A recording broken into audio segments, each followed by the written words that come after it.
Ahora se puede grabar, ¿eh? Miren que esta membrana viene de linfa, va a colocar aquí una situación en esta membrana llena de linfa. Este linfa cuando se mueva va a hacer que esta membrana de acá, la membrana victoria, en la velocidad, se mueva una encima de otra en este movimiento que nos acá. Este movimiento que va a hacer de fricción va a generar un estímulo en estos utensilios y finalmente van a generar una descarga y acá generar la zona se transmite la señal mecánica y una señal eléctrica que viaja por el lado para estos utensilios se doblan, se despolarizan dentro de la señal iniciada dentro de la que logran la mecánica que encuentra acá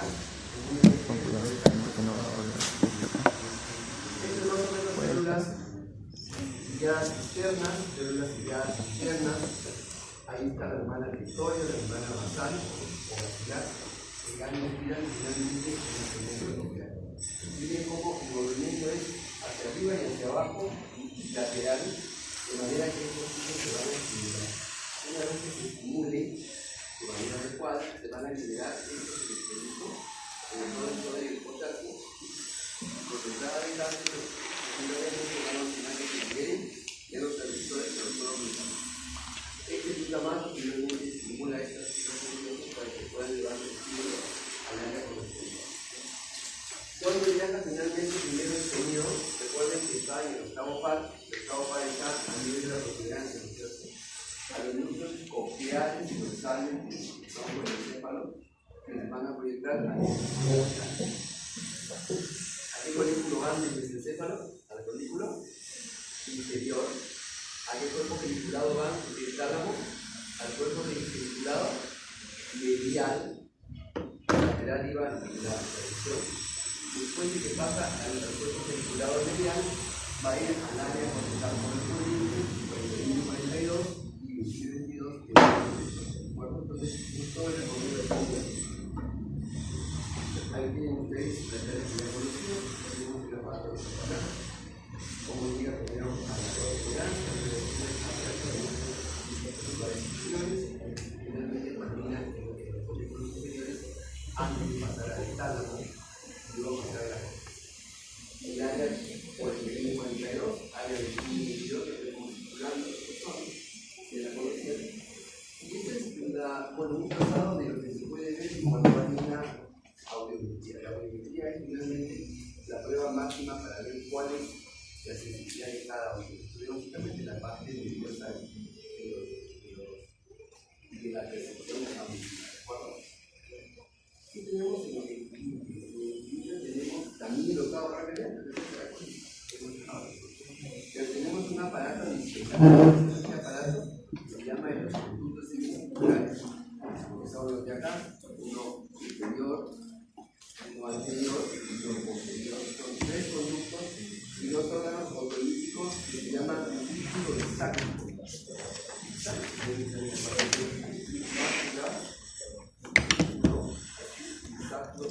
Entonces, este órgano está conectado finalmente a los circuitos cerebrales que dependen básicamente de la rotación de la cabeza. ¿Por qué María General trabajaba? ¿Se recuerdan en esta parte del celular? ¿Por qué María General trabajaba? Tiene que ver con el movimiento de la cabeza y de los ojos. Parte 4 y parte 3, ¿cierto? Con el mesencéfalo, con el mesencéfalo, ¿de acuerdo? La rotación de la cabeza origina rotación también de las zonas ciliadas, que vamos a ver ahora. Finalmente, el movimiento de ahí están las estereovellosidades que están justamente en las zonas de los objetos semicirculares. Dentro de ellas tenemos estos kilociclos cuya linfa igual que las anteriores tiene densidad a un lado o al otro. Hay despolarización y despolarización. Una vez que se crea la despolarización, en este caso, por ejemplo, se crea igualmente la eliminación de neurotransmisores que van a llevar la sensibilidad hacia el nervio vesicular. Se expande el nervio vesicular. Aquí están las células, son las células Tiara que tenemos aquí. Estas células igualmente tienen una división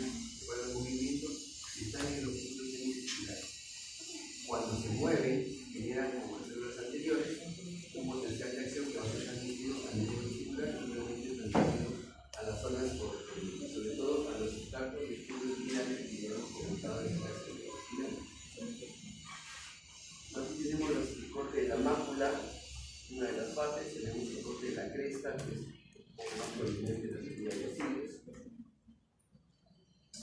Cuando uno rota la cabeza, aquí está en la posición normal, cuando uno rota la cabeza, cuando uno rota el lado derecho al lado izquierdo, finalmente los músculos intervesiculares rotan hacia ese nivel, ¿de acuerdo? Y permite que la cabeza mantenga la sensibilidad de rotación controlada. Acá está, al reposo, a la rotación de la cabeza, miren cómo va rotando el mano. Estos siguen que finalmente permiten los movimientos. Ahí está la deformación mecánica positiva, la deformación mecánica negativa. Esto no libera ningún tipo de neurotransmisor, eso por el contrario, libera sobre todo glutamato en las zonas periféricas de los nervios para que sean llevados el estímulo hacia las zonas vesticulares. Ahí tienen los estímulos liberados en el aparato vestibular. Se dirige básicamente al mecanismo vestibular en el puente, igual que el octavo paso. Luego estos actores secundarios van a la médula espinal, ¿cómo se llama? Vestíbulo espinal descendente, a la médula del cerebro, a la parte central del cerebro, a la formación reticular del tronco del encéfalo, que agrupa todo lo que es coordinación motora, que los músculos extraoculares, parte 3 y 4, así como la respiración. ¿De acuerdo? Entonces, estos estímulos que se generan en la parte vestibular van a todas estas zonas y básicamente ayudan con lo que es el equilibrio, la postura de la cabeza y el tono muscular. ¿Qué más tenemos acá? El sentido del gusto.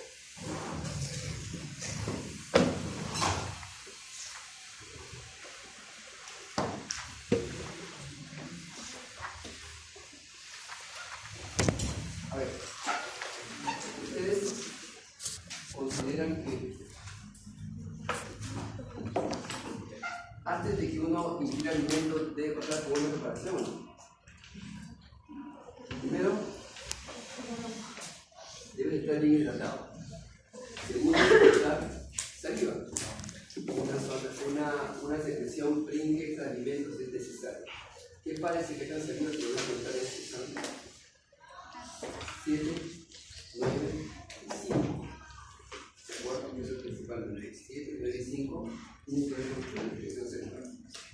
Si la saliva no está presente, los alimentos no se van a diluir de modo adecuado y finalmente no van a ser captados por las elevaciones llamadas papilas gustativas que tenemos en la lengua. ¿De acuerdo? Cada papila tiene dos tipos de células. Hay células nerviosas especializadas y también tenemos células de sostén, que son células básicamente inútiles.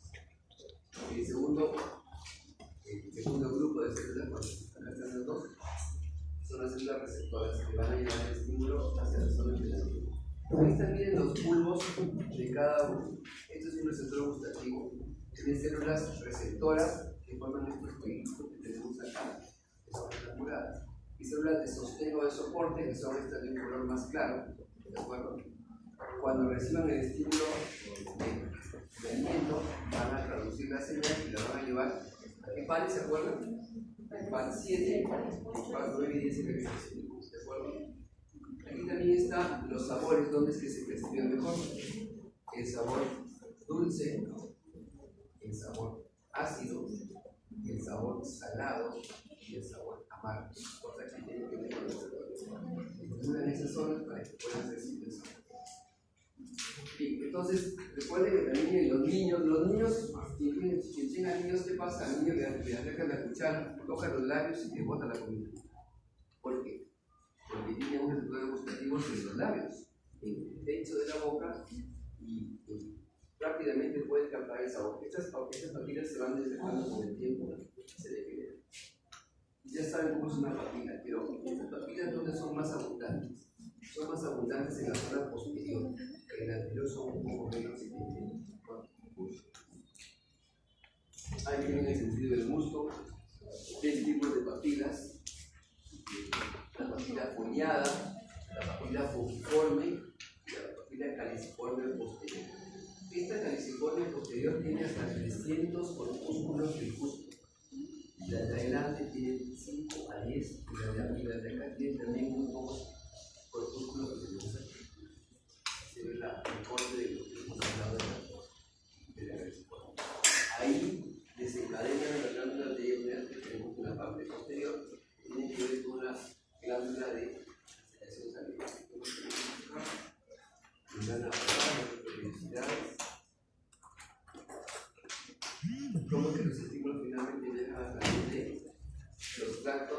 van a llevar esto. ¿A qué área del cerebro lo llevan? Al hemisferio, primero lo llevan al hemisferio gustativo que va al tálamo, y luego el tálamo, ¿hacia qué sección va? ¿Recuerdan? Al área número 43. Entonces, a ver, ¿ustedes tienen la idea de que comen bien o no? ¿Qué dicen tú? Tú, a la hora de almorzar, almuerzas de modo adecuado. Primero que nada, todos debemos comer al día 3 veces, o 4, 5, 6 o 7. A ver, ustedes. ¿Por qué comer 3 veces? ¿Por qué no 4? ¿Por qué no comer 2 veces al día? Esa costumbre de comer al día 3 veces es una costumbre de la época industrial. Cuando salía el jornalero, el obrero más miserable de este mundo a trabajar, comía algo en la mañana, realmente comía lo que quería. Llevaba su loncherita, pues si ustedes ven las nubes de Estados Unidos en el 40, van a ver que había una lonchera negra. Almorzaban eso y en la noche venían y venían a comer. Pero ese es un ritmo de la gente de la era industrial. ¿Por qué repetimos ese ritmo nosotros? ¿Se pueden comer al día 2 veces? Sí. Hay gente que come 2 veces al día y que no sube de peso, pero ni a palos. ¿Por qué? Otra cosa que tenemos.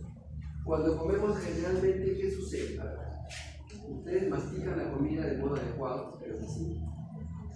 Si lo mastican de modo adecuado, no hace falta que se metan ningún refresco para que esto pase. Ustedes pasan con refresco, están masticando. Llega la comida al estómago, la comida sola. Llega al estómago y luego pasa al intestino. El intestino se secreta el jugo pancreático. Hasta ahí todo bien. ¿Y qué hacemos después nosotros? Tenemos un vasazo de cebada, lo que comen por acá, la cebada y eso diluye los jugos digestivos y incrementa la secreción de ácido, incrementa la secreción de jugos, todo se diluye, se absorbe mal y tú a la hora que vienes por acá estás en como un pollo. ¿Por qué?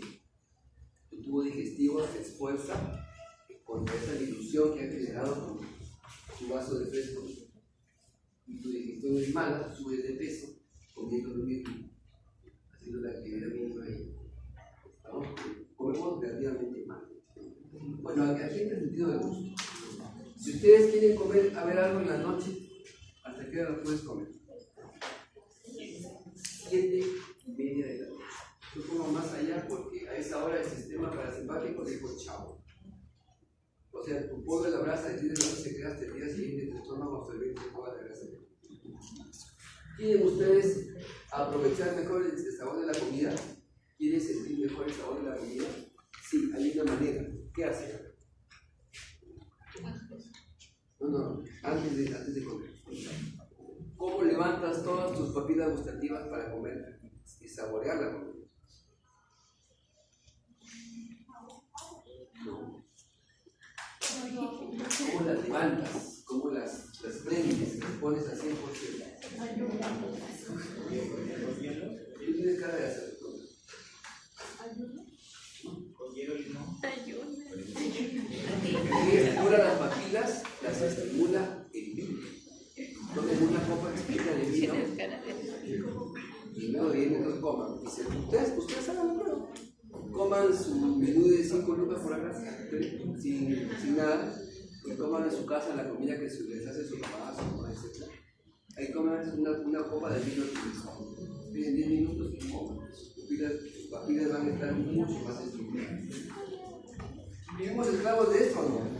Esta zona está asociada con una zona altamente dopaminérgica, de manera que está tan cerca del área 43, el área límbica, en la parte de abajo, que prácticamente por el cerebro. De su comida favorita tú puedes estar privada 2 veces. ¿Qué es lo que supongo la pizza? No sé, una pasta, pues. Puedes estar 2 veces sin comer eso de ya, 3 meses. Entonces, si tú sabes de que no sé por qué hay tantas máquinas y tantos lugares cerca que hay comida que la verdad la mayoría de veces no tiene producción. Pero bueno, si traen ustedes comida de casa, el hecho es de que nos encadena esto, nos esclaviza sin que nos demos cuenta del sentido de gusto. Ahí tienen ustedes las vías que ya conocen, el par 7, el par 9 y el par 10. El par 7 en la parte anterior, el par 9 y 10 en la parte posterior. Todas ellas van al núcleo del tracto urinario, luego van a la protuberancia, a la parte posterior que cae la condena del músculo, y luego de ahí suben básicamente a dos lugares: al sistema límbico, al tálamo, está por acá, es el sistema límbico, al tálamo, y luego del tálamo al área 43. Ahora, miren que sube la amígdala, ¿está bien? Entonces, a ver, ¿eso en qué puede influenciar? Por ejemplo, aquí Aguilar, como muchos de ustedes, profesores de fisiología, me cae pero tremendamente mal. Pero ¿qué tal si un día nos encontramos con Aguilar a la hora de acabar nuestras clases? Y yo le digo, oye, vamos a comer algo mañana. Y le invito un postre dulce. Cambia completamente su percepción de mi persona, ¿cierto? Se lo cambia. Si es algo salado, no, tiene que ser algo dulce. Esto genera mucho más atención, más entretenido para mí. Entonces, luego sigues actividad a 43 y finalmente se da lo que es la percepción del gusto. Recuerden, la percepción del gusto viene iniciada con qué tipo de sentidos, con el tipo de sentidos, con el olfato, decía Sauce. Bien, ¿alguna pregunta, por favor? ¿Alguna pregunta?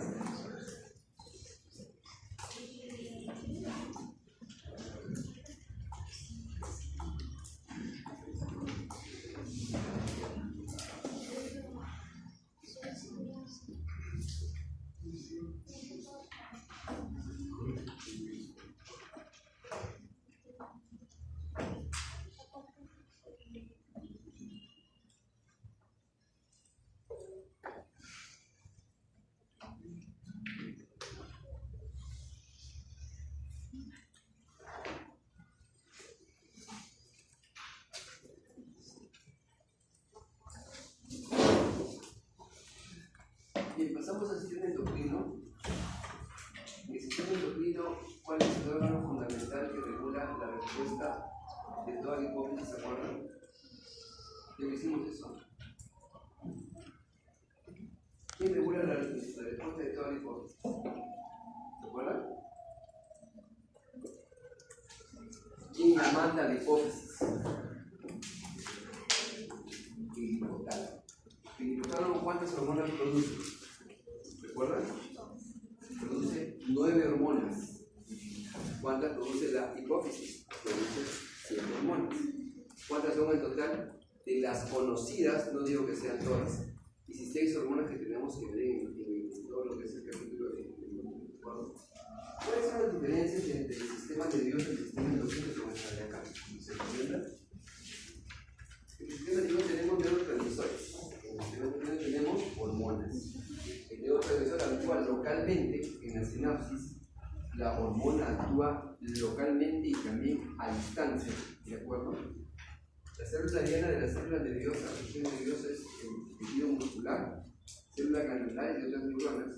El sistema endocrino actúa en todo el cuerpo. La hormona tiroidea actúa en todos los tejidos corporales, no está ubicada sobre un lugar específico. La diferencia fundamental aquí es el tiempo de acción cuando comienza. Rápidamente, en milisegundos con el sistema nervioso, y esto puede que tome segundos, horas, días, meses y años. Crecimiento, por ejemplo, se ha dicho.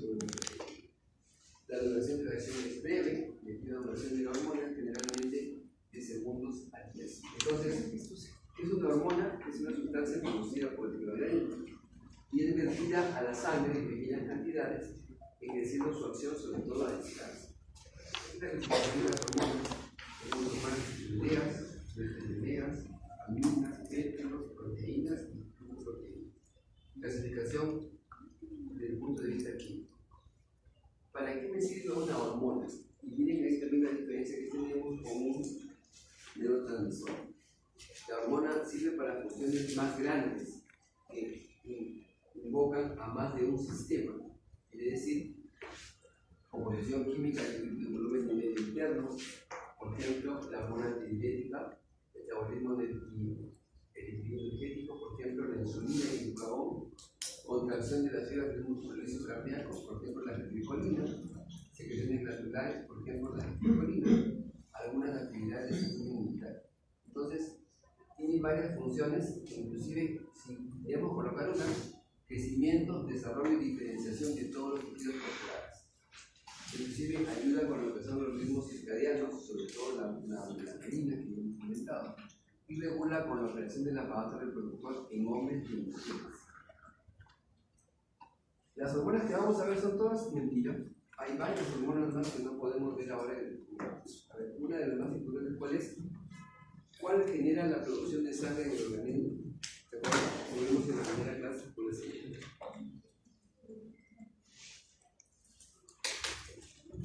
Se llama eritropoyetina, que se cree en el riñón. También es una hormona, sino que bueno, no la vamos a ver.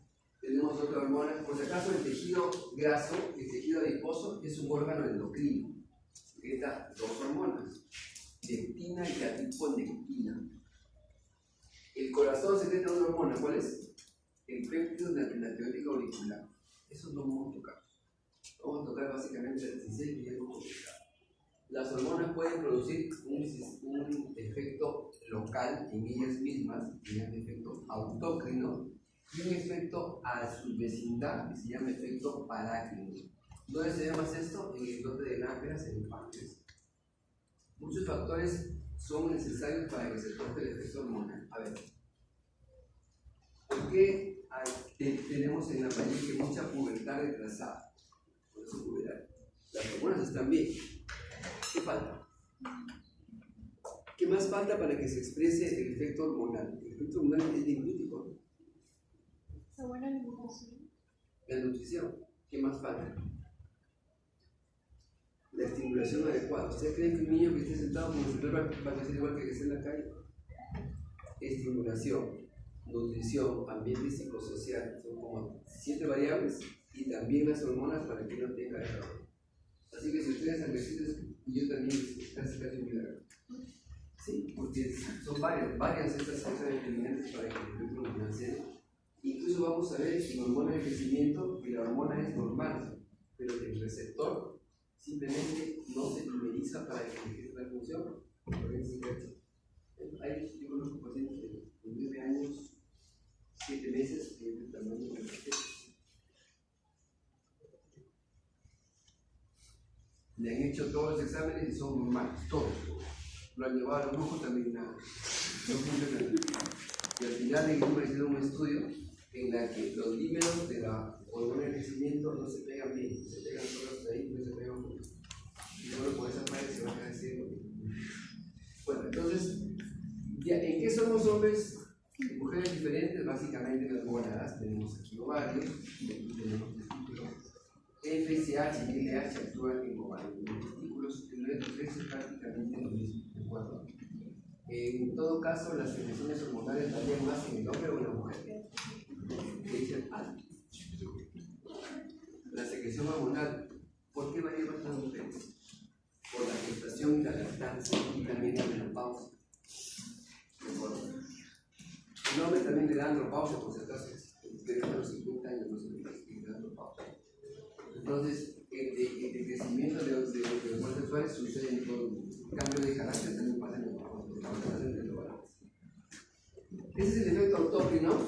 La hormona se autorregula a sí misma. Como se dan cuenta, hay bastante hormona y finalmente miren el color. La hormona misma genera que eso se despierta. Hay el efecto parácrino. Yo a una célula que está cercana a mí la puedo autorregular o regular de manera externa para que no tenga mayores secreciones. Esto es el endócrino típico, ¿no? Yo boto al plano un poquito de hormona y permito que esta vaya y se vaya bien lejos, hacer un efecto a distancia. Y esta es la neuroendócrina que tiene que ver con las catecolaminas. Una vez generado el efecto, esto también va a distancia y genera un cambio en los tejidos.